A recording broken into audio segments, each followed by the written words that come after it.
Good morning and welcome to the Ethical Culture Society. Can you hear me online? Yes. All right, Yes, we great. Great to can. see everybody here. Our summer gatherings are pretty small. Everybody takes a break during the summer and goes on vacation. But we always think it's really important that we give our youth a time who are part of our core to speak during the summer, because there's two kinds of things you need to know in this world. And one is to know how to do something, and the other is how to communicate it to other people. And public speaking is an important part of that. And so usually they'll speak in front of friends or their classmates or teachers and things like that. But speaking in front of strangers is a whole other kettle of fish.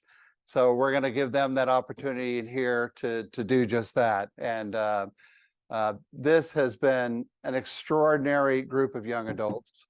I have to tell you, you'll see a little bit of their story. We're going to do a slideshow here in a minute, and then they're going to show a movie. I have a movie geared up at the end to show you that they made themselves, and we're going to talk about that summer. So first of all, just a little bit of a welcome. You know, we have our own youth program here that runs year round, and there are several things we try to get the youth to learn. The first is the importance of gathering together. Currently, our country is being pulled apart in so many different directions. We're breaking into smaller factions and groups, and learning how to make diverse groups work together with lots of different opinions, ideas, genders, sexualities, all of that coming together, and an opportunity for us to figure out how to be a community again, how to listen and respect the diversity that's within our nation and to support that. So the first thing is just to get you to think about how important it is to gather together. The second thing is how important it is that when they do, to connect with other people, about the power of relationships, not just saying each other and waving each other on the street, but actually being allies and supporters of each other, of coming together and make that that community work in much deeper ways, the power of our relationships to transform our lives.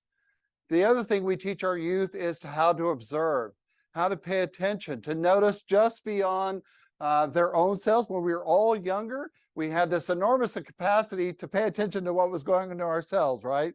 How do I look? What do my friends think of me? What am I doing? And all this kind of stuff. And it was so focused. And as we get older, we start hopefully noticing more and more of the world around us, and to be able to observe things that are going on within our community, to observe something like disparities, to observe inequities, to observe injustice, and to make some choices about those things. And you can't do those things unless you first begin just to observe the world around you. We also encourage and teach our youth to think about things, to reflect, to use our gifts and our species gifts to be able to solve problems, to listen to one another, to engage in a community of inquiry and coming together and exploring those ideas, like what are our challenges and how can we do that? But also to reflect, to listen to other people, to develop a deep capacity to listen to strangers, to think about what we're doing rather than simply just plunging in, and to reflect on all that's going on in our world around us. And then we also encourage our youth to act, to be involved, to care enough through our work. We are people who believe it's less important what you believe and more important what you do with those beliefs. How do you put them into action? How do you make the world a different place? And finally, to commit to something, to commit to others, to commit to our world, to commit to our friends. Those are kind of the ideas that underline the Society for Ethical Culture. And so part of what he did for the last 15 years before I joined the Ethical Society, I was the National Youth Program Director for an organization created by the National Park Service and the EPA, and worked nationwide to create youth groups and job training and career pipelines nationwide. And when I came here to the Ethical Society, which is where I got started after 15 years, I wanted to continue to provide those same opportunities. So we put out some search across the across the cities around this area, and had 37 applicants. And you're seeing the top 4 from those 37 applicants, first of all. pretty amazing young adults, and we'll tell you a little bit about them in a second and why that is so important, and they'll introduce themselves. And so we had this program, and so the same thing, you're going to see some of the work that we're going to do a slideshow, some of the work that they've been doing, and connections we have with some of them. And then finally, they made a movie, as I told you, we're going to talk about that. First, a little bit about the title Planet in Progress. When I started in groundwork 15 years ago, we created something called the Green Team. And then I discovered nationwide that 30,000 other youth groups now use that title. And I said, what is it that we're really paying attention to? We're really paying attention to two things: our planet, the thinking about how we're connected to that, and how we can continue to make progress in multiple ways, from not only democracy and civil rights, but also progress in changing our economy and other things that have to happen in order for us to make a more sustainable planet. So we call it the Planet in Progress team. You see a great picture of them standing on the bridge that they are working on. We'll talk about that in a second, but I want to introduce the groups. So we're going to start over here with far left. Unique, would you like to introduce yourself? I'm Unique, and what else? Where do you go to school? Something about yourself. I think you're more than just your name, right? I go to school at Teaneck High School, and I'm gonna be a sophomore. And one thing I would like to say is that I'm really happy on how our bond with our team improved, because at first we did not speak to each other at all, and now we speak to each other a lot, like a lot. We talk a lot. A lot, Talk a lot. for tears Just- every ride there and back. That's so. right. Tova. I'm Tova. I use they, them pronouns. I also go to school at Teaneck High, and I'm also going to be a sophomore. Hi, I'm Solange. I also go to Teaneck High. I'm also going to be a sophomore. And I also really like the bonding that we've created all together. They're like my And- best friends. She is also a musician, and you didn't say about your musical theater. Oh, yes. I do musical theater. I've done it at our school once so far, and hopefully we'll continue to do it again. And some of you may recognize her from our Great New Jersey Science Show. She was one of our science educators also doing that. And wait, Sadanji Sasquatch. We've slaughtered her name so many times. Yeah. She gets the award for the most times we misspelled any human's name in the history of the world. My card today too. Yeah, my name was Including misspelled on my today, her sticker. name is not with a Yeah. Solange. So I really want to honor the fact that you've been very nice, that every paycheck, every card, everybody who looks at her, so we just now call her Sasquatch because Yeah, whatever name it doesn't matter. it's fine. And you want to talk about your musical talent and Um, abilities? Yeah, I play the electric guitar and I'm in a band. That's You're going to play it Playing death metal. So if you ever like that kind of we music, play tune black in metal, on her. and our name is Silver and I. But we might come to play at the open mic one night. Yeah. We hope so. My name is Julio. I'm gonna be a senior, and I come from Riverdale High School. Yeah, a while ago. Yeah. Long time ago, he was actually the Sunday school, which I didn't know until later on. So it's really great to have you here also. Hold on to that one second. We'll just kind of pass that around eventually. So just a little bit, the first thing that they did is they got their OSHA card.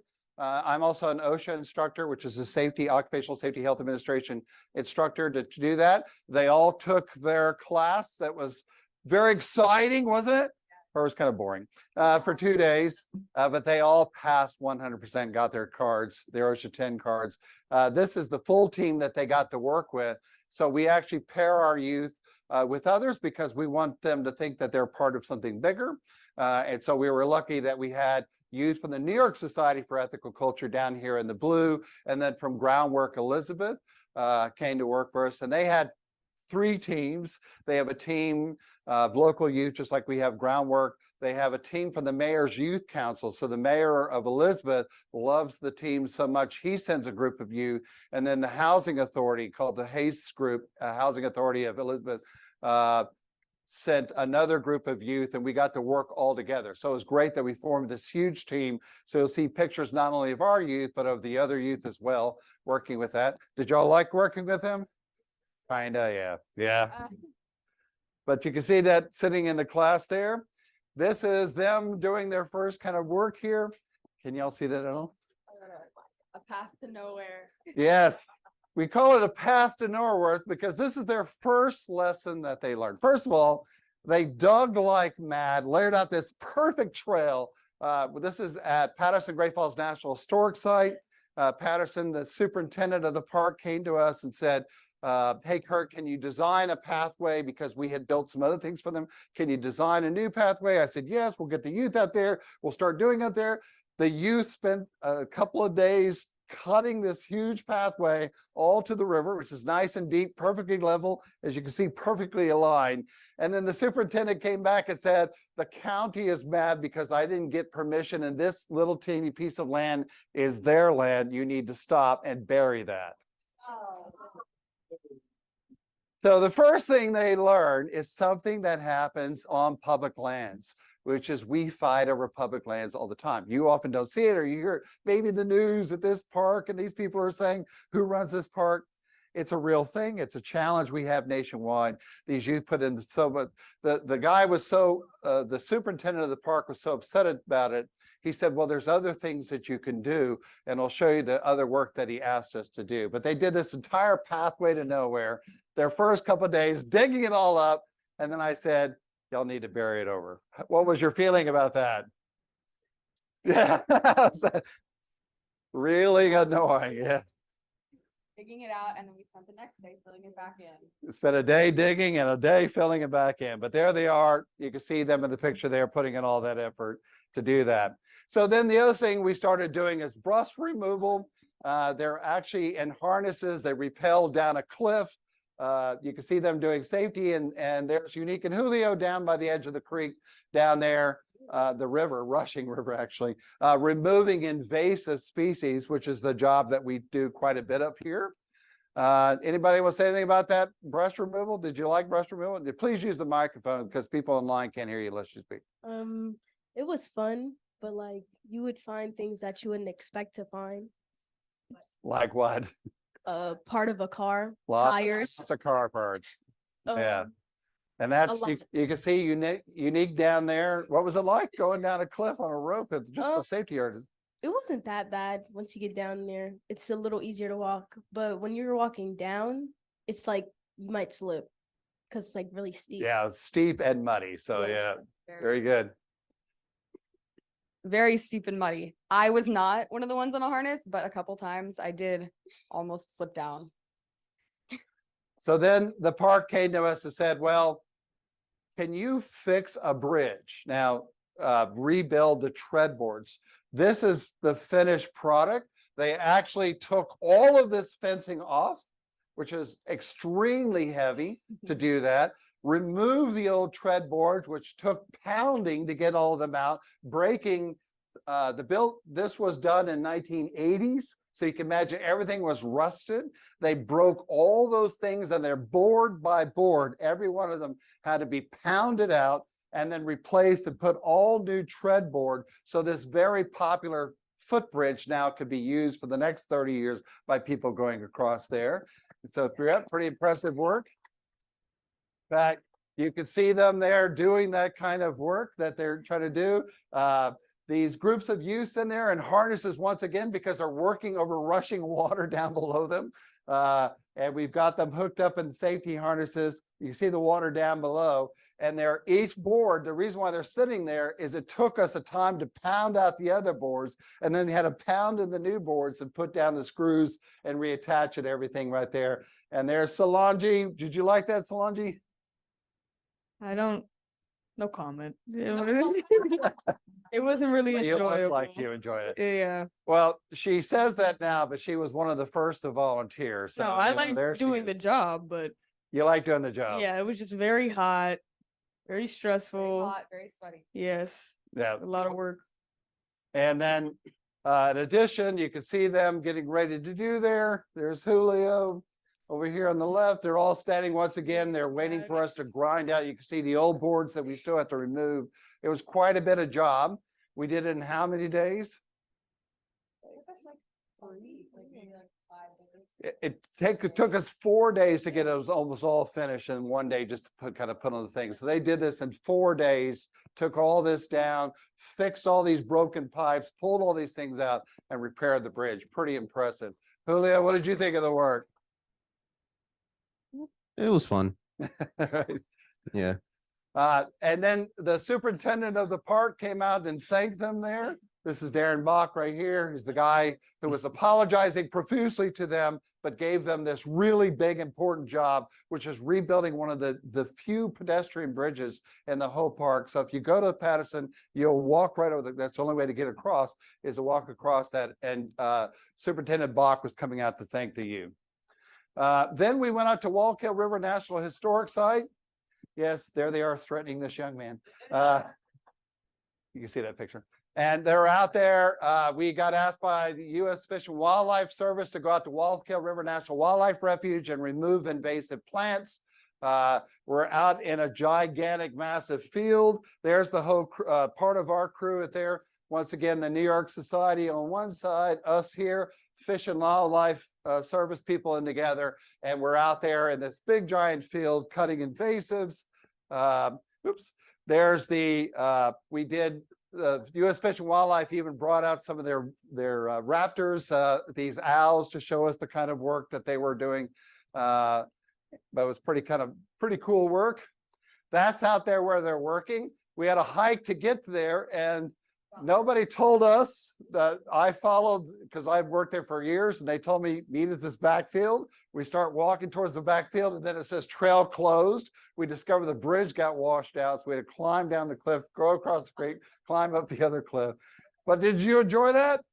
It No, was not at adventurous. all. No, I found it fun. You thought so? It was fun. What did you think about? Yeah, what is about the work of removing the invasives in the field? Oh, removing invasives in the field. It wasn't actually that bad. I was like going into the multifloral rose bushes and cutting them out with clippers. I definitely got pricked by a lot of thorns, but it was pretty fun. Yeah, you won the Poison Ivy Award goes to her. Yeah, they. My arms were all covered in poison ivy and I had to wear arm covers. What? Make sure you zoom. Oh. I got covered in poison ivy all over both of my arms and my ankles. She did all Not right. fun at all. It's better now though, thankfully. Mostly better. It was fun, but there was a lot of bugs. A lot of bugs. Bees chasing us. The bees chased me, Solange, and Julio away from the place we were working on because he smacked the bee and they started chasing us. Oh no, he grabbed it and it started chasing us. So we had to leave Yeah. that area. Lesson number one: don't grab the bees. They don't like that. Yeah. But then we also got an opportunity to do some recreation. So we got to do some fishing, a little bit of that. Didn't catch anything. And then archery. I think I put on there Solange's ready for the Hunger Games. The tennis ball target. So they had a tennis ball hanging from a rope. And they said, if anybody can hit it, I still owe you the ice cream, right? To get an ice cream. And believe it or not, Tova aimed, and it's on the other side of the room, and hit a tennis ball with an arrow. So, and then we could see Unique right there launching herself. Was that your first time kayaking? Yes, it What was did you very think? hard, but then I got the hang of it, but I kept on getting splashed by a lot of water. Yeah. So we're at this big giant lake, and they're going, yes, I'm going to go out there, and they all paddle way off the distance. I freaked out a little bit, went and got a canoe and chased them all down, and they're all like chasing me around and like straight ahead of me. It was pretty incredible, but it was good that we got to have some fun at the Wildlife Refuge. Oh, yes.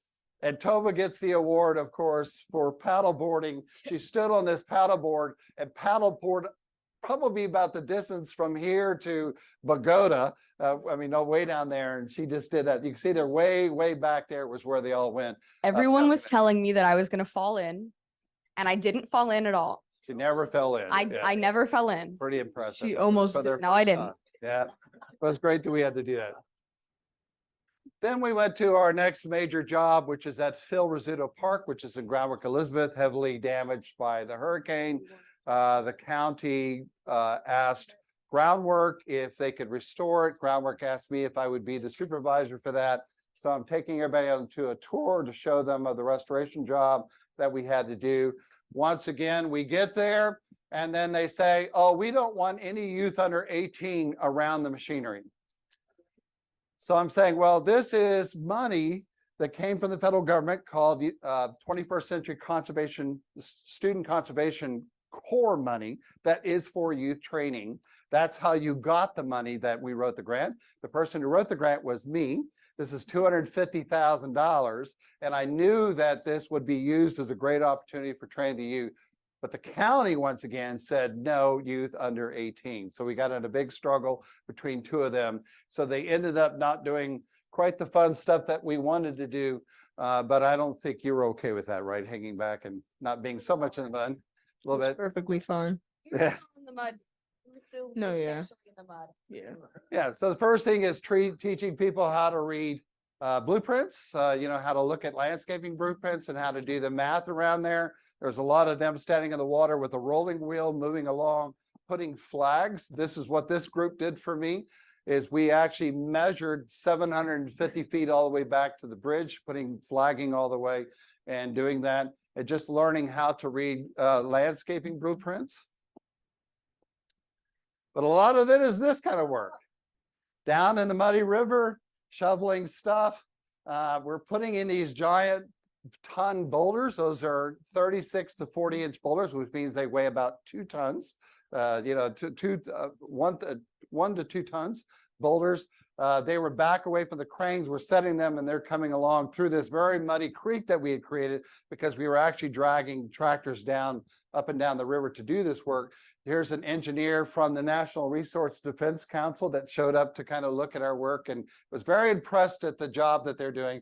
There's Unique trying to put on a little bit of show there. Look at that. Isn't that a great crew right there? If you want to know where Tova is, one of the boring jobs that they're giving was flagging. So it means that how do you spend your day when you're flagging? Share that down. What do you do when you're flagging? Tova. When I'm flagging, I'm the master flagger. I will sit and tell people that this part of the park is closed and they unfortunately, very unfortunately, cannot come to this part of the park. Right. So as you can imagine sitting Super there, interesting. kind of creepy people coming up to them occasionally. They're saying, well, they're kind of creepy. They had this little thing where they text each other. They would show up, oh, somebody needs you to get something out of there. They already figured out their own system. Yeah, Yeah, that had to but happen a couple times. But there they are. That's them all day long, the kind of work that they're doing down in the mud, all of them wearing waders in very, very muddy area, renaturalizing and things like that. Phillips 66 showed up. This is one of their top directors to thank the crew. Phillips 66 is one of the donors to this park redevelopment. In fact, was so impressed we're doing that. Phillips 66 will be releasing more SID money. Excuse me. I like Phillips 66. You're a great organization. Happy to have all the money. But they're there thanking the crew. That was nice for them to come by and do that. They got to do also some tours of their Ag Lab. Groundwork Elizabeth has a laboratory where they teach youth all about those kinds of things as well. And that's a little bit of the work there. And there they are kind of showing the love a little bit. You seen that picture? That's a good picture of you. Yeah, I'm not so sure about this view right here, but do you see you?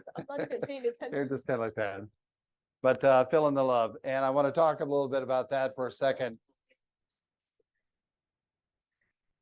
So first of all, I want to thank them once again for this tremendous amount of work. That was a lot of work. So thank you for this great work. This is an opportunity for us to ask you some questions now. Part of this as adults is to understand that we're often not in contact with many young adults, especially their way of thinking and how they view about the word. So I just have a couple of questions. First of all, I just want to start off with, you know, one of the things, the reason why we're trying to run a climate corps here is as an environmentalist, I know our climate is rapidly changing. We're leaving the world in a much better place for y'all. We see the temperatures rising, weird storms. Deep love to the people of Maui who just lost, what, 100 people in fires and possibly more. Just strange to think of a Hawaiian island on fire and so many people dying for that. There'll be more fights over resources in the future and over water. and those things like that. And we left this for the young adults. And so for me, the ethical thing we can do is to help prepare the next generation for these challenges coming their way, right? We could talk about all kinds of things, but if we don't address climate change, that's going to be a big issue. The thing is, though, is they've heard about climate change now in school how many times for years and years. Do you feel like we talk too much about it? Do we not talk enough about it? What do you think your friends even think about it? Honestly, how do you think people think about that? What is your feelings of those things? I feel like we don't talk about it as much because we could talk about it, but nothing really happens. And when they say they're gonna do stuff, they really don't do anything, and it's just getting worse. And if we're not gonna do anything about it, it's not gonna get any better. It's Yep. just gonna make it worse for the incoming generations. Thank you, Unique. Yeah, I also feel like we definitely don't talk about it anywhere near as much as we should. We have to be actually actively doing things, like Unique said. And also, people our age, I feel like, don't take it as seriously as we should, or we do take it seriously, but we don't see it as like our problem or something that we could actually help. So people need to realize that we could actually do something, and we need to work more on doing that. I also think that we don't talk as much as we need to about it because there's still people who don't believe in climate change for some reason. And it needs to be talked about more so that we can actually get in and help and put it to an end as much as we can. There should be more talk about it. Our generation doesn't really take it that serious. Like a lot of my friends, like they just joke around about it, and we don't really do anything about it. Even if we speak up about it more often, it's not going to do anything unless we stand up to it. So hopefully things change. So Julio and the group, what do you think we should be talking also more about? Because we can get pretty one theme. What are other things that you hear youth talk about that people in all generations need to take more seriously? I'm sorry. Well, I'm a little sick. Sorry. Yeah, he had to miss a day of work because he's just getting over a cold. So we're talking about climate change. What are other things you think people should be paying attention to and talking about as well? The trash in the ocean. Trash in the ocean. It's really sad. When I go traveling places, I see in the ocean sometimes like massive piles of trash, and it's just really depressing to see. Okay. Solange. Definitely, trash, pollution everywhere, people just littering. Like when we went to Patterson to fix up the park, we had to clean up a lot of things that were like, they were not disposable and they shouldn't be in that park. And it was very disgusting, and people should really stop littering because it hurts all the animals. It makes everywhere looks like it's not comfortable to be there. It's just not, it's not comfortable. And other than environmental issues, are there other issues we should be talking about? Yeah, like political things, people's opinions about them, how people should live. I think that everybody should have their own opinion. It's good to be diverse, but I don't think that people should go against people's living states and where they should live, where they should be allowed, where they should work. I think everybody should have the same chances, same opportunities, and we should all live in a nice, peaceful place. Yeah, like what Solange said, to say about the environmental stuff, we picked up someone's entire kitchen in the river, glass bottles, ceramic pots and bowls, an air conditioning machine, sinks. So people really need to stop dumping their stuff in the environment where they shouldn't be.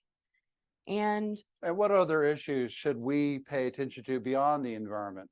Beyond the environment, definitely also to add on to what Solange already said, people need to let everyone else live their lives. If something isn't harming someone, it's all right. And even if you do have an opinion that goes against somebody, keep it to yourself. You don't need to make everything be known and harm other people. Not everything has to be how you think it should be. Let other people live and be happy. That's what I think. Same what they said, like the trash and like let people live how they want to live, because I feel like people should get more involved with the political and stuff, because some people can be voting for somebody that doesn't really care about what we want to happen. So I feel like it should be fair that everybody gets a equal say. Yeah, and so part of that is to think about who you think is a visionary, who you think is a role model. It could be a local role model, it could be someone famous. Who do you look to or aspire to? Who inspires you? And it could be in any direction. It could be in entertainment, it could be many things. What is something you think that is inspirational and keeps you moving forward? Like anybody? And it could be anybody or person or anything else unique. My sister. I look up to her because she is always there for me. So she inspires me to do more and push myself more. Very good. I don't have any like public figures that I could specifically say I look up to, but definitely like also like what Unique said, my family members, my parents, my siblings, my grandparents, people in my life that like are good influences that I feel like I want to aspire to make proud, you know. A person I look up to would definitely be my brother. He's a lot older than me, but I look up to him. He raised me. You know, he's a very good man. He's respectful. He does what he needs to do, and he gets his job done. I would say my abuelo or my grandfather. I'm from Nicaragua, born there, but my grandfather, he used to fight a lot in civil wars, and things aren't really good over there, and so he was forced to leave his family behind and travel upwards to like New York, and he made a good life for himself, and I'm proud of him for that. Great. Thank you so much. And finally, is there anything about this work experience? You know, at the beginning of this, we all got together and I said, what do you want out of this? Because you go through something tremendously different than what you're used to doing in the work, and showing up every morning at 8:30, driving 30, 40 minutes to a place, putting on waiters, getting in the mud, doing that all day long, or standing there flagging and listening to people get upset with you because you closed a park and pounding out wood. That was a lot of stuff, and you did it wonderfully. I have to say they were fantastic. Never a crossword. I learned a few new words from Solange in Spanish. You know, my son's Dominican, so I could say those words to him, and he said, "Don't say that." But to do all this impressive amount of work and to do it every day shows you the quality, the character of these young people, that they would that they're so engaged in so many ways and so out there and so expressive, as you can see, and trying to make a difference is the reason why we want to create some public speaking for them. But what did you get out of this? If you got anything at all, what was the thing that you thought that you may have gotten out of this? A bond. What's that? A bond with them.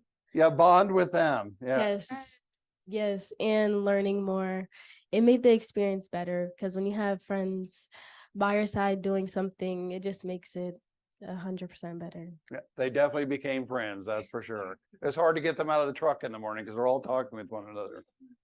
Tova. I think it was a really good and like productive way to spend my summer. Like it was nice to not be sitting around and actually out doing something that was important. And also I made some pretty cool friends, and yeah, I learned some skills that I didn't know how to do. Like I didn't know how to level. That's something we did recently. Worked with a laser leveler. That was pretty cool to learn how to do, because I had not known how to do that before, and I wouldn't have known how to do a lot of the stuff that I do now. I think I learned a lot about environmental work, how to help, from now on. Construction as well. My dad's a construction worker, so all the things that I've learned at work, it makes me bonding with him way better, because now we can talk about stuff. I help him at home and all the time. What did he think about that first day you showed up with a hard hat? Ooh, oh my gosh. He was already like bombarding me with questions about what I was doing, if I want to help him outside, this and that. And then, yeah, and making friends with all my coworkers. I really think that they're one of my closest friends. I love talking to them every day. They make coming to work even better. And I would say I learned how to talk to people. I'm not really good at talking to people, but not only with these guys over here. I got to know them really well. But there are plenty other people too that I got to meet and make friends with. Nice people. Great. We just have time for a couple of questions. There's some questions. Yes, and let's use the microphone one way or the other. Gwen. Hi there. I've been curious the whole time we've been doing this. Why did you seek out this particular activity? Does it relate to something you have in mind as a career in the future? How did you even know about it, and what grabbed your attention and made you really go for it? Anyone? It was something different. I just wanted to try it to see if I would like it, but I actually do like it. At first I was very skeptical because I didn't think I would like it, but once you start doing it, I actually began to enjoy it. Yeah, it's the sort of thing that I want to pursue as a career, like civil engineering and that kind of thing. I also I knew Kurt from the science show, the Great New Jersey Science Show, so that's how I found it, and I thought it would be a cool opportunity and thing to do with my summer. I like that it was a hands-on experience, something to do for summer. Very beneficial. I don't have to go to the gym for it.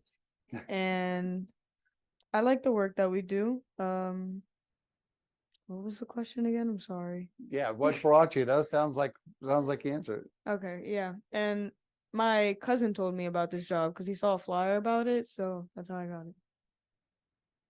I was looking for the job for the summer, and my grandma, Ginger Gordon, she comes here and she told me about this job, and I needed something for my college resume for the future, and this job was perfect.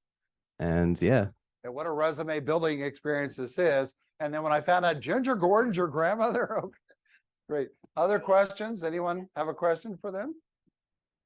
Yes, Susan.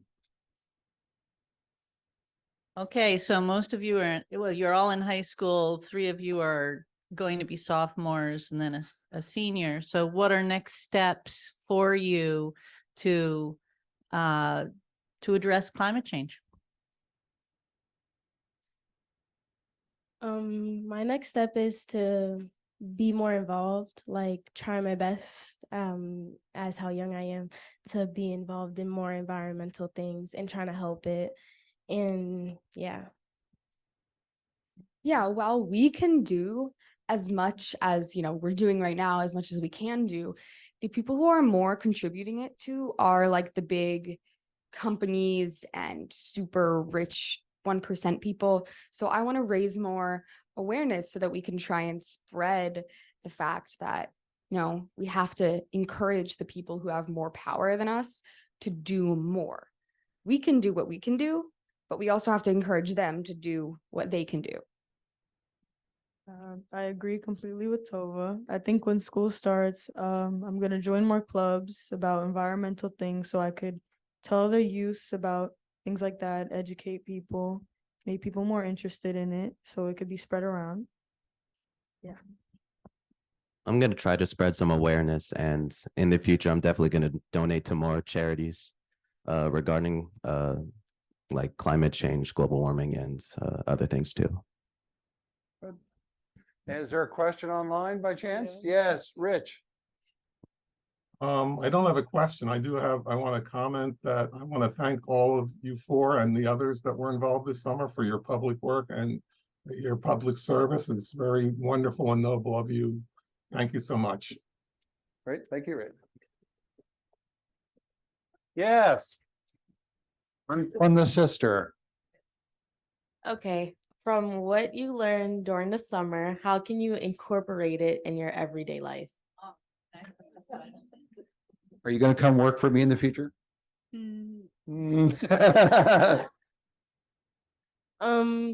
I can use the skills that I learned in my everyday life because we learn things that we can actually use in like our home or in our neighborhood. So like leveling and stuff.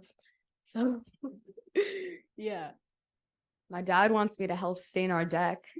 So I'm gonna do that. I'll stain my deck with my dad. That's something that I can do. I'm gonna use these skills in my everyday life. Like I said, with my dad, every day he wants me to go outside and help him build something. And I don't have to go out and buy things. I could build them myself. Pretty much, yeah. Ever since I got this job, my grandfather's offered me a position to help him build his houseboat or improve with it. So yeah, I'm gonna be doing that. And that's Jim Norman, if you didn't know that already. One impressive thing is about them, and especially being at that age, is just getting up and doing the hard work. I mean, getting up to do construction in the hot summer, you can see sweating, I'm running around, sweating and doing all this stuff and digging in the ground and getting up every day. A lot of people just give up, right? They find reasons not to come to work. They kind of disappear. Every single morning, no matter how hard the work was, they were standing at the door at 8:30, ready to go. And that just shows you what's inside of them, right? That's what we need. If the whole youth were like this, the world's gonna be a much better place because they got up and just did the work. So once again, thank you. We're gonna let them give the final words with their little movie here. So we're gonna show a movie. One of the things they got to do is work with Shauna Ricketts from the New York Society, who is a documentarian who has a film out now, and she helped them make their own movie. So we're going to play that. Joel, if you could cue up the movie, do you have it or do you need me to do it? I've got it. 1 second. All right. Y'all want to sit over there if you want to see it or you've seen it. Yeah, sit where you want. Okay. Think this should work.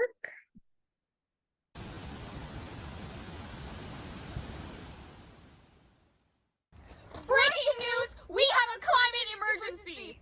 We're interviewing the Ethical Culture Society's Youth Climate Corps. And stay tuned for that. So we're here with Numa. Numa, what was your favorite experience at this job? Building the bridge. I make a lot of experience that some part of the bridge was broken, so like when people step on it, they're gonna fall or something like that. So me and our rest of the group, like everybody, like her and me and the rest of we did the bridge and it looked good. You have to look at it. Bye. Hi guys, and we found another interviewee, and we're here with Victor. And my question for you today is, how do you feel your contribution you made with the community impacted the community? I think my contributions impacted the community by making it easier for people to enjoy the park to the fullest and build more memories and easier place attachment. Can you explain what place attachment is? Place attachment is when somebody feels a emotional connection to a place because of whatever it is. Okay, now we're moving on to the next person. So we're here with Jada. Hi, Jada. Hi. What was your favorite experience that you've had at this job so far? It would have to be building the bridge. What about building the bridge? Honestly, I feel like it was a very nice bonding moment with my coworkers and also the other people in the program. And I think I learned many new things. Yeah, I agree. So we're here with Khadija. How did doing this program change your opinion on the environment? Doing the What and happened? changed my opinion of the environment because it made me realize our environment could be safe if we all come together and make it a safe place for all of us and the next generation as well. Okay guys, we found another interviewee, and we're here with Solange. And what are you doing? I'm eating mints, gotta keep your breath nice and fresh. Okay, and how did your bond with your team improve over time? Over time, in the beginning, I felt like it was a little bit awkward because I didn't know nobody. I only know 2 people. But as time went on, like now, I feel like my coworkers are my best friends. I don't know what I'm gonna do when they leave. I'm gonna be really sad, but we bond together real well. Me too, I'm gonna be very upset when they leave. Anything else? No, that's it, thank you. Okay, now we're gonna move on to the next person. and we're back with our last interviewee. And you are? Whoa. What's happening? Something. Just answer the questions. Who are you? I'm Julio Dancavaya. Oh, I didn't think we need that much information, but I have a question for you. Sure, what's up? Do you think you will use any of the skills that we learned in real life? Yeah, there's a lot of skills that we can use. We learned how to like cut wood, measure. So if I like need to do stuff with like, I don't know, buying a house and renovating it, so I could get like a more accurate estimation, maybe not get scammed by all those carpenter people. And let's see, I could maybe help my grandpa build some boats. Hi, Grandma and Grandpa, love you. But yeah, useful skills, useful job. Okay, and that was our last interviewee. Now, me and Tova are gonna interview each other. Stay tuned for that. Interviewing is such hard work. Let's ask each other questions anyway. Good idea. Do you think you're gonna come back and do this again next summer? I think I am. Why are you gonna do it next summer? I mean, it's a lot of fun. We get some money, and I mean, we get to learn stuff about the environment and do stuff with peers our age, you know? What do you think? I think the same thing. The bonding was excellent, and I'm gonna miss all the people that we worked with this year and enjoy the tomatoes. And thank you for watching our interview, and see you guys next time, maybe next year. Bye. See you next year.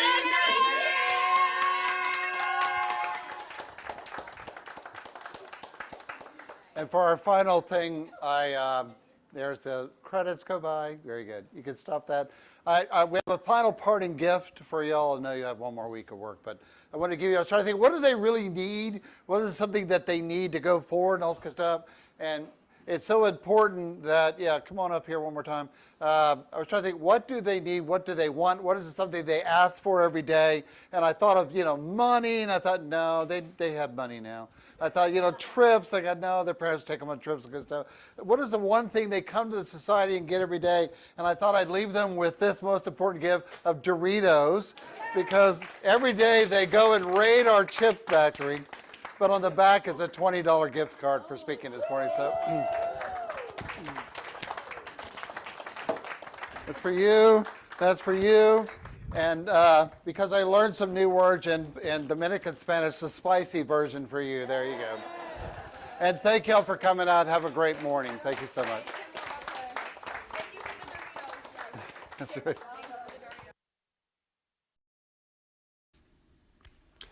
To learn more about us, visit our website, ethicalfocus.org, or email us at admin@ethicalfocus.org, and we'll get back to you. To make a donation, go to ethicalfocus.org/donate. Please follow us on Instagram, Twitter, and Facebook, and you can watch many of our past programs on our YouTube channel.